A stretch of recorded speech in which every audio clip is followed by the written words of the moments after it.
What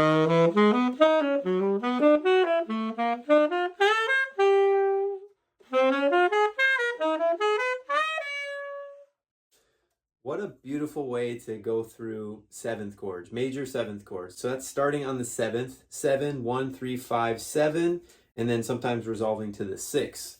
So sounding like this.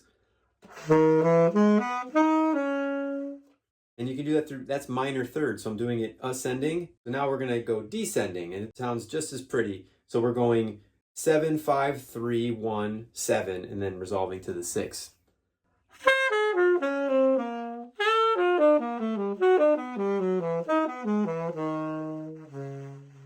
So yeah, this is a great way to warm up, a great technical exercise, a great way to really warm up your ears. You're stacking minor thirds, so you're getting like kind of a diminished sound into your ears. So explore all the ways to play this. You can go all ascending, you can go all descending, you can go one up, one down, sounding like this.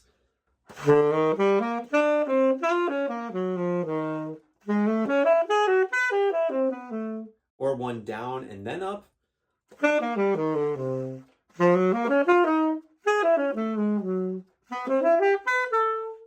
You can also not always resolve it to that 6 and see what you get, and you're going to get like more of a possibly odd meter feel, right? So like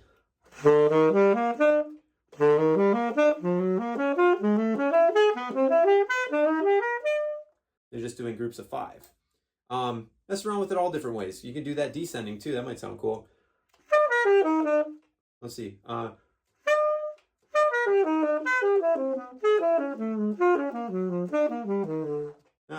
of cool. I never did that before. Have fun with it. Enjoy minor thirds, major sevenths, and minor thirds. All the ways. Get after it. Have fun. Later.